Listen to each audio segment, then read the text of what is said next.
Well, hello everyone. This is Chrystal, Lynn, Cowgirl Astrologer, and I am super excited today to bring you a special guest, somebody you guys probably all know, and if you don't know, I think you'll love being a part of this fascinating conversation.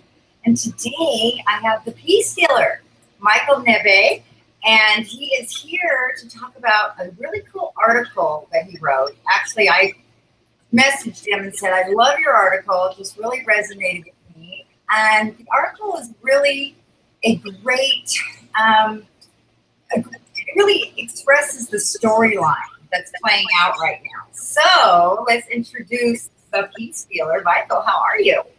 Thank you for having me. I'm doing good, feeling well. I'm grateful to be here right now, for real. Very well. I was a little worried with Mercury retrograde. I had all kinds of things happen right before, but we pulled it off. So we'll hope for the best here. Yeah, we definitely made it happen, made it work. I know that Mercury retrograde, as they say, there's miscommunication, but I think since it's in Virgo now, like it's really like even if there's miscommunication, it's like making you know exactly what is being miscommunicated so that we could address it. Yeah, definitely, definitely. I mean, this is its home sign. So, and with everything else around it, it's bringing up a lot of things, and I think really helping us encapsulate the whole year of Jupiter and Virgo. You know, I'm really looking at this whole year now and just kind of taking it in. What did I learn? Where am I at? Slowing down a minute. It's been a lot of energy. Yeah, Definitely. definitely. Yeah. So you had talked about in your article, and I thought I would just bring this, focus on this a little bit on a few of the signs that are the front runners going into Jupiter in Libra, which we'll talk Yes. about. Yeah. And the signs we're going to talk about today are Libra, Sagittarius, Pisces, Virgo, Aries, and Capricorn. Yes. Now, for those of you out there who might feel like that's not my sign, look in your chart because you probably have these dominant features somewhere. But Very, very important. That's very true. right. So in your article, you started out with Libra and you said this is definitely going to be the sign for the year.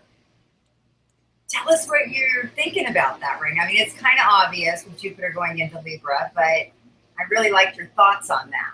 All right, yeah, Libra is a perfect place to start, and just like you said, like even if your sign isn't a major player, you want to see how your personal zodiac sign relates to that sign because it's still just them being major players will affect you in that way.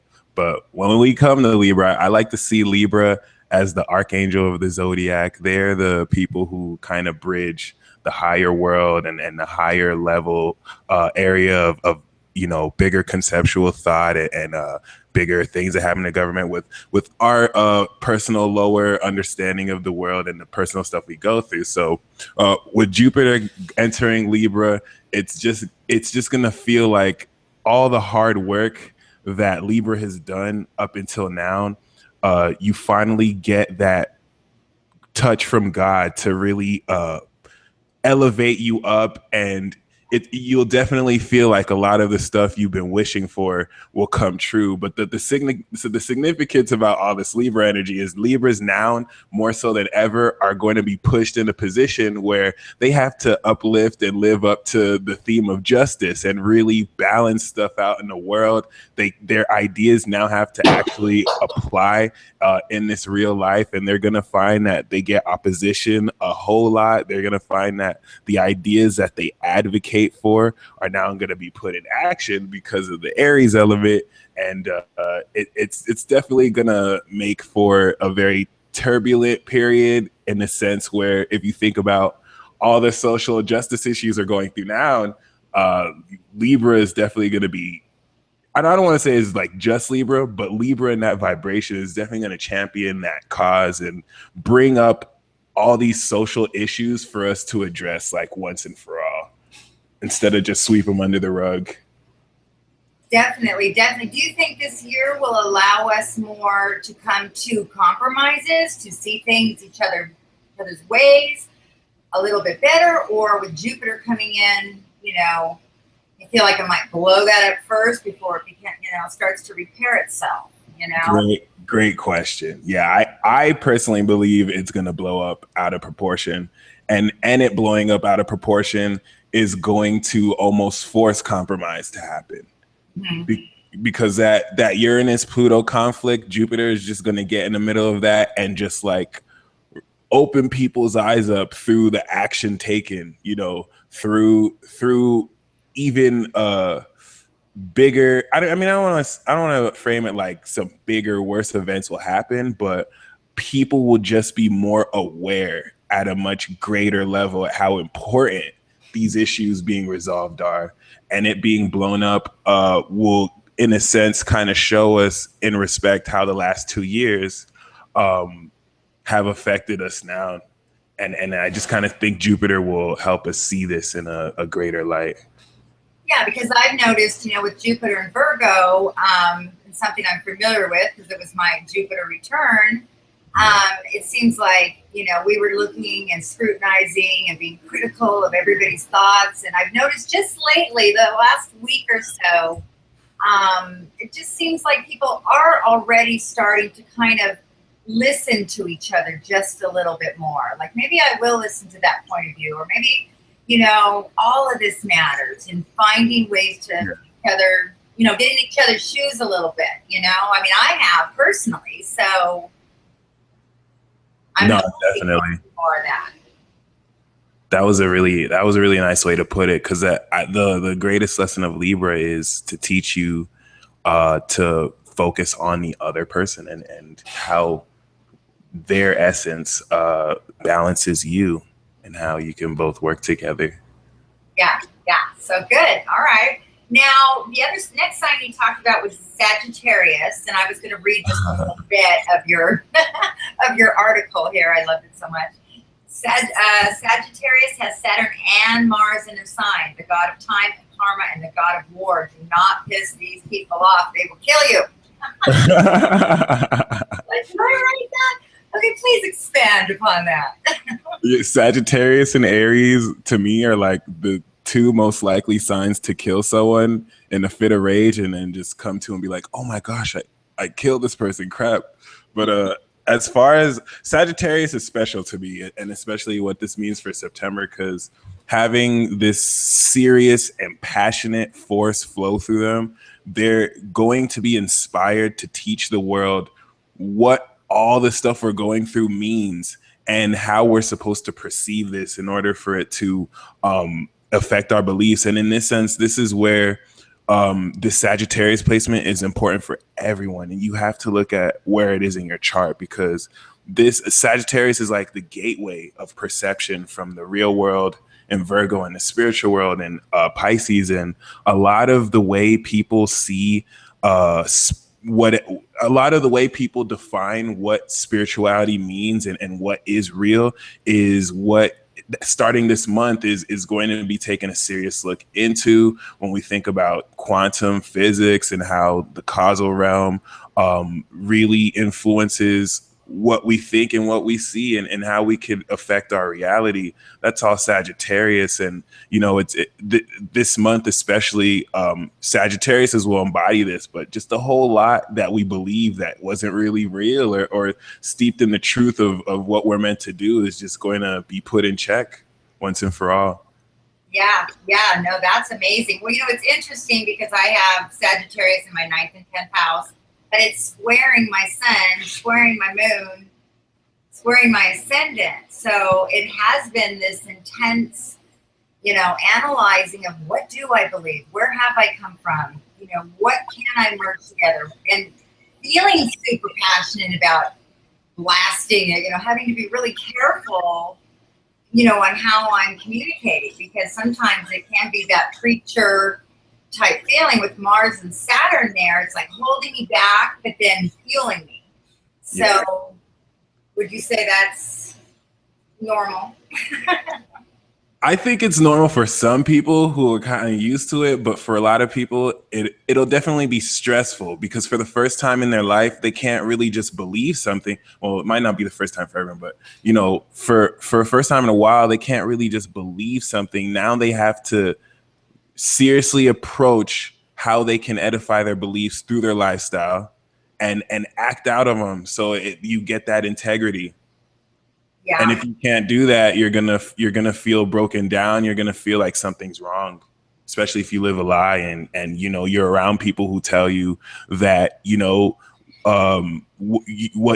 following your heart. That's wrong. You're believing in a greater spirit other than yourself. That's wrong. But inside your heart, you believe in a greater power. You believe in a greater universe, and Saturn and Mars wants to help add integrity towards your beliefs so that you can stand up for that. Yeah, that's an awesome way to put it. And I think for the first time in history, at least my lifetime, I mean, and this has been going on for a while here, but it's like we have the ability to do our own research. Many of us grew up where we believed generationally what our parents believed, their grandparents believed, and weren't able to do our own homework. We didn't feel qualified to be able to ask certain questions. This is what we believe. And for the first time, with all the information out there, we can really say, what do I believe? And is it mine? Is it somebody else's? And not that we maybe ever have that full definition of what we believe. I think it's ever changing, but being able to change with it, not be so rigid. I mean, that's been a big lesson for me, for sure. Yeah, especially are the beliefs really mine part. That was definitely important. Yes. Okay, so let's take a look at Pisces. Now I got to read you a little something you wrote here that I really liked. All right. Pisces still have Neptune in their sign and still will for a long time. I'm not going to lie, these people are shady right now. Really shady, but I guess they have their reasons.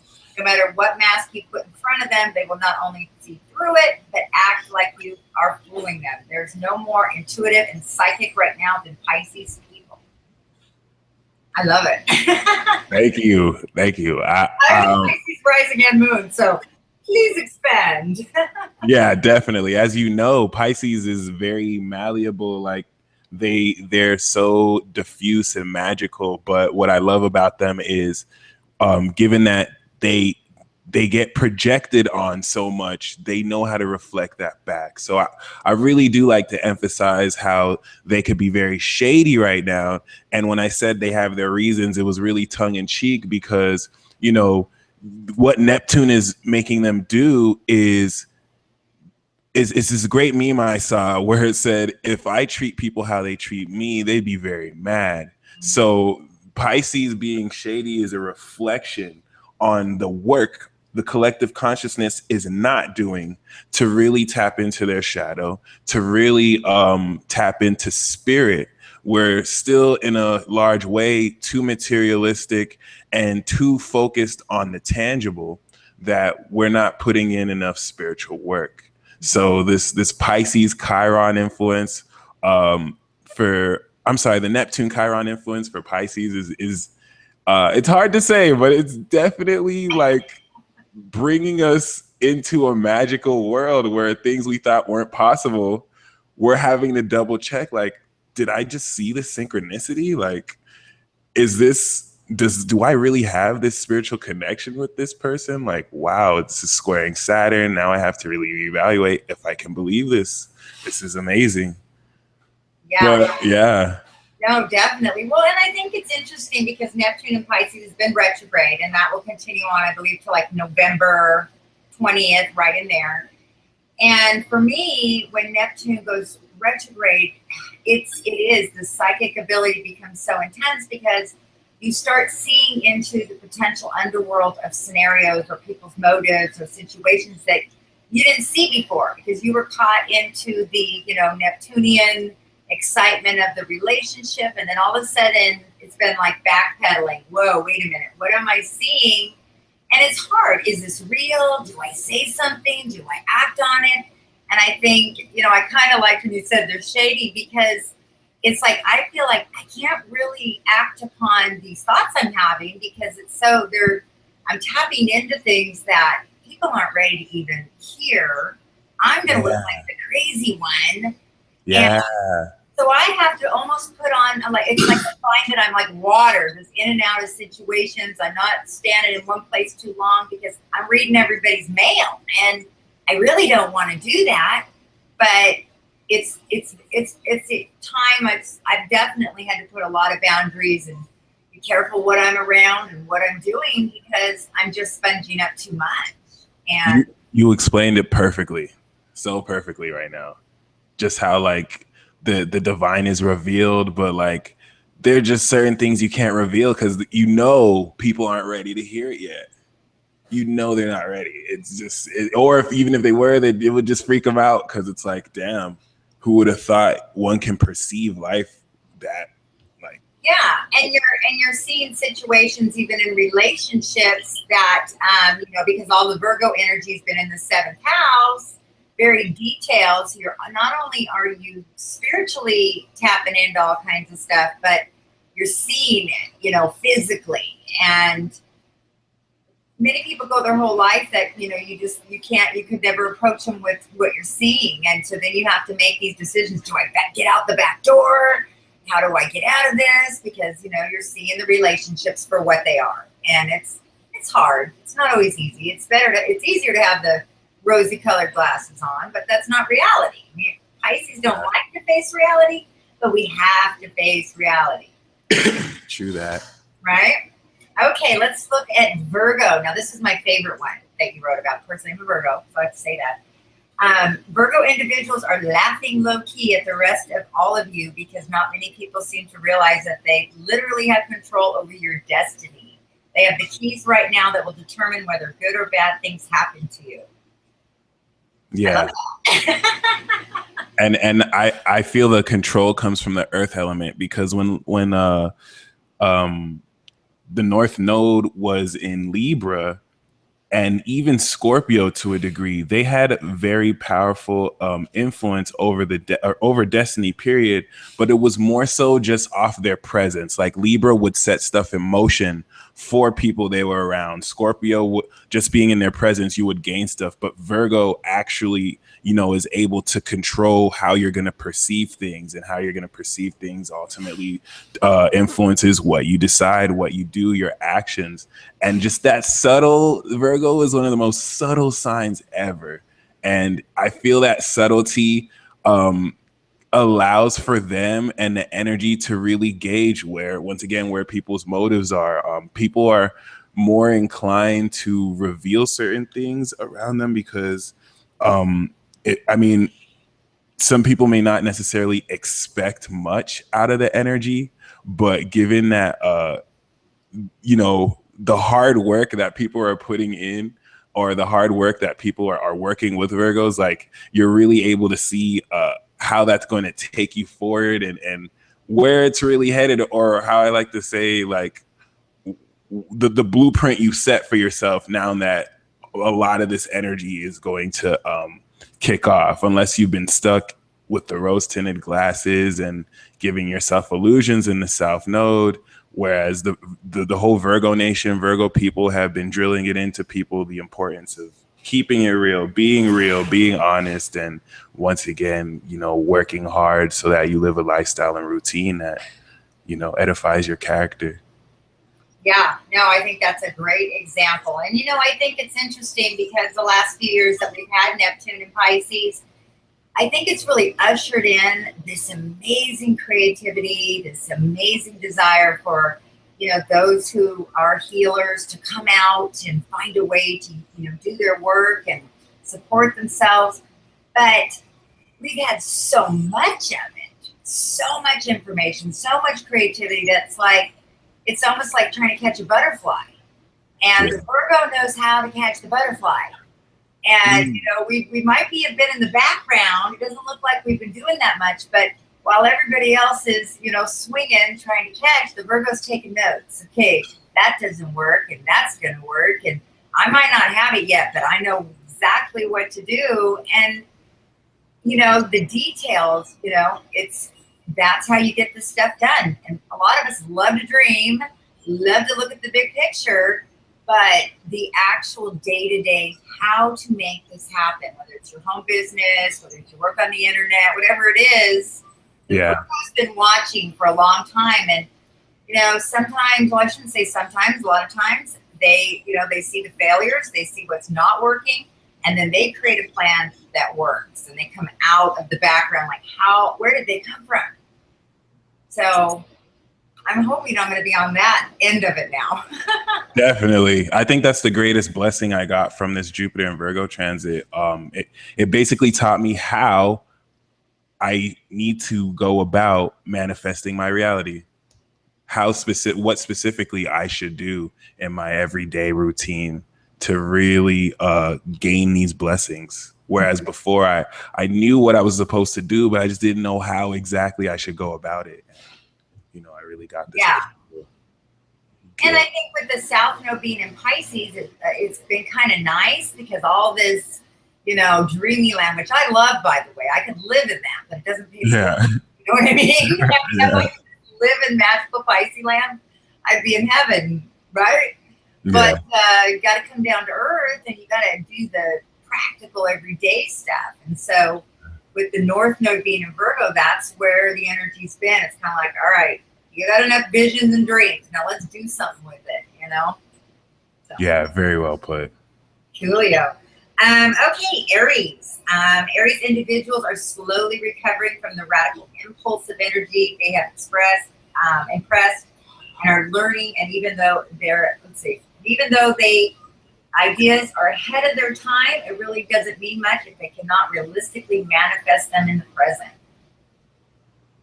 So. Yeah, Aries, my heart goes out to Aries because they really are on the battlefield right now. Their willingness to just present themselves, flaws and all. It's really necessary in a sense where we get to see, the raw expression. But thankfully with Uranus, that raw expression is what's inspiring a lot of these uprisings personally and globally for us to stand up for ourselves and for us to actually define who we are, which I feel is still a great issue right now in the definition of who we are. If people can get you to forget who you are, you're powerless. And this is where Aries comes in, and this is where they kind of, as a collective, really, help the rest of us define. With Libra, this is what Libra will do too, but there may be conflict because of the different ways they go about with that definition. Yeah. Well, and it's interesting because I think, we have been, with Uranus being in Aries, it's been retrograde since July, I think, until December. Wow. December 29th? Yeah. And it has been like this weird competition and the undertone of, not even in a bad way, but competitiveness for our identities. Okay, you're that, but I'm this, I'm not going to give up who I am. I'm not going to let someone take it. I'm not going to hand it over again, But now with Jupiter and Libra, it's like trusting again. Can we work with others and still hold on to our identities? Can we do it? Yeah, very, very, very, very true. And that's where that T-squared of Pluto just kind of disrupts stuff a lot. Yeah, why don't you expand on that? Because that's in Capricorn, and that was the final sign that you were talking about in Capricorn. Our Cappies are very powerful right now, too. And September 26th, Pluto will go direct. So that is you said September 26th? Yeah. Yeah. And Mars will move into Capricorn, I think, the next day, the 27th. So we're going to get Pluto and Mars right into the end of this month. When Mars gets into Capricorn, I totally see a lot of that conflict going out ahead once it squares Jupiter too. Oh my God. The Pluto, the Pluto disrupting things, and along with Mars later, it's going to highlight that issue you said about us taking our individual identities and having to be vulnerable enough to share that. And not just share that, but share the most of it, really tap into that Jupiter and really, be there for people and show up and show out. But Pluto is just going to shake the ground and really highlight all the stuff that we sweep under the rug. Pluto is going to destroy that rug. Pluto is going to bring out the shadow tendencies between people. Just like two people partnering on a project, Pluto is going to reveal, hey, one partner cannot get it together because they're so busy abusing drugs. Another partner is not, committing very they're not committing as much as they should. Pluto is going to really highlight this, bring this stuff up, just so it could be dealt with once and for all, and it can't really be shrugged away. Right. We're going to have to be really honest to actually get this going, because I think the last few years with, we obviously went through the whole Scorpio scenario the last few years, and we've had, Virgo, looking at all the details. So, I mean, I'm coming out of this a little gun shy in terms of relationships and partnering. I'm not quite sure, but then at the same time, I have Mercury and Venus in Libra. So I have this desire to work with others. Like, I see how beneficial that is. But then at the same time, I'm like, I don't know, how are we going to do this? And I think we have to have some rules for the road that we all kind of get. I mean, still developing, but what are some rules to the road that we can look at in terms of partnering and relationships right now? I like how you put it that way too, because the rules are definitely important. And Libra representing relationships, the fourth house, the foundation to that is that Capricorn, and having the proper guidelines, boundaries, and rules. And then, of course, the 10th house to the Aries is Capricorn too. So definitely having to bridge, our private inclinations with our public ambitions. And this is where a lot of people are going to find out, wow, I thought I've known you for so long, but what you desire is completely different than what I desire. Some people will find out they're paired together, but they desire the exact opposite thing, but they still have to make it work. And that's going to be like really challenging. Yes. Now, what do you see? This is kind of not off topic, but I just thought I'd throw a question in there. In terms of our community, astrologers and light workers and all the different healers, people that are, really working in a way of trying to come out from behind the scenes like we're doing. Do you see any different trends this year coming up in terms of internet and the astrology community? It seems like it's always changing, the trends, and we're all kind of watching each other, but still trying to hold our own of what we want to do with this. Yeah. Any thoughts on that? Or that was a really great question. I've noticed ever since Venus entered Libra, and especially when Jupiter does, even outside of astrology, now people are opening up like, hey, let's work together. Hey, let's do this. Hey, let's do that. And I definitely see a lot of people in our community, just like we're doing now, and like getting together and working on projects, but really stressing how we're in this together and really moving forward. And this is inevitably going to bring up the conflict within the community, because there are several people who have issues with other people. And now, given this Libra energy and just given the trends, great question, by the way, people are going to have to really come to terms with their differences instead of just like, talking about it to other people, or really like, trying to sabotage other people, which I've noticed has been going on in the community too. Like when certain people come to me and tell me, oh, hey, I really like what you do. I really like this astrologer. I really like this astrologer is cool, but I really like you better. You're dope. And I always have to make it a point to say, we can't really divide each other. We have to see it as a whole. It's good to have your preferences, but that's just kind of the influence here. But actually, as far as the community is concerned, I really feel hopeful about it, because we do have knowledge of these transits, and people are opening up with how they really feel, not trying to sugarcoat it, which is definitely it's really important to voice your your thoughts on maybe where you feel another person in this community is doing wrong, or maybe where they're not, because they may not even have that perspective until someone says it. And us being open about how we feel about our faults or strength is what's going to, even if not immediately get us together, it'll at least put it in the air. And now we don't have to walk around like thinking, oh, well, does this person really like me, or is this person really on my side? Or, it'll definitely bring stuff more to a head.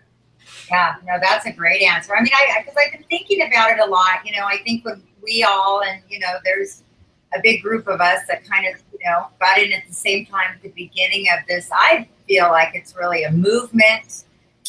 This YouTube phenomenon through astrology, we were all building these channels, getting people all coming from different places. We've been working together, to really create a message of, if it's going to, go all through history.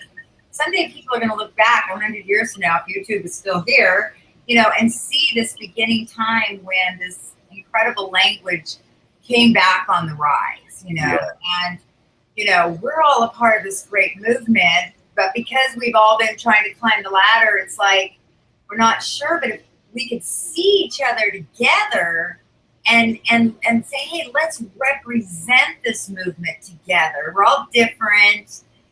We're all going to do things and say things that the other one might, I don't agree with that, but that's great because we're creating it as it happens. And so, in the past, we've had astrology conferences with, the old timers that are fabulous, but, I think we need to come together and think about different ways, not only through internet, but conferences and opportunities for people to really, I don't know, I just keep seeing that we're moving to a whole new level, and people are going to separate off because they're not going to want to, they're going to be on their own little thing, and that's cool. But yeah, I think there's a lot of us that could, like these conversations, continue to have them. Exactly. And create a place for people to go for astrology. That is, I think that's one of the most important things you brought up too. And it just made me realize right now, perhaps the Jupiter transit from Aries to Virgo was us like working individually. And now from Libra to Pisces, we can probably get out and represent as a unity, as a unified like family. Yeah. Global family. That's a great insight. I love that.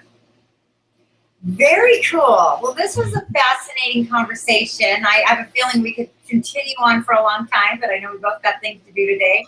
Thank you so much for coming on my channel. Thank you so much for having me. I really do appreciate it. Yeah. This is a great talk. I really enjoyed this. I will put the information for Chrystal below, his YouTube channel, and you can find him. Oh, and I love your parodies on, I have to, because that's my favorite part. He does all kinds of, what would you call them? Are they parodies of the different astrology signs? I mean, yep. So that's exactly it. They're skits and parodies. They're great. They're great. I definitely got more to come. I think it's great because it really allows us to look at ourselves and laugh at ourselves. Kind of takes, again, a new trend instead of just the hate on every sign. Now we can kind of laugh at ourselves every sign. And I think you do an amazing job with that. I'm like, you need to be on Saturday Night Live or something like that. That's, how that'll be a dream come true. That's for sure. Hey, you never know. Yeah. I think astrology is coming in. I think it's becoming more popular. 10 years ago when I was talking about animals and astrology, everybody thought I was crazy. And now it's coming out everywhere. And I'm like, I've been waiting for this moment to be able to say, all right, we're ready to hear it. And it's here. It's really here. So I think it's a great opportunity for all of us. And the sky's the limit. Definitely. So Jupiter and Libra, I think, will bring a lot of new opportunities for us to find ways to come together. It'll take a little while. We've all been on our own path for a little bit, but I think it's coming. Yeah. I hope it's coming. So, all All righty. Well, thank you. Thank you. Okay, have a great day, and thank you everybody for watching. If you have any questions or comments, please leave them below, because that makes it so much funner to do these videos when we get to hear from you. And have a great day.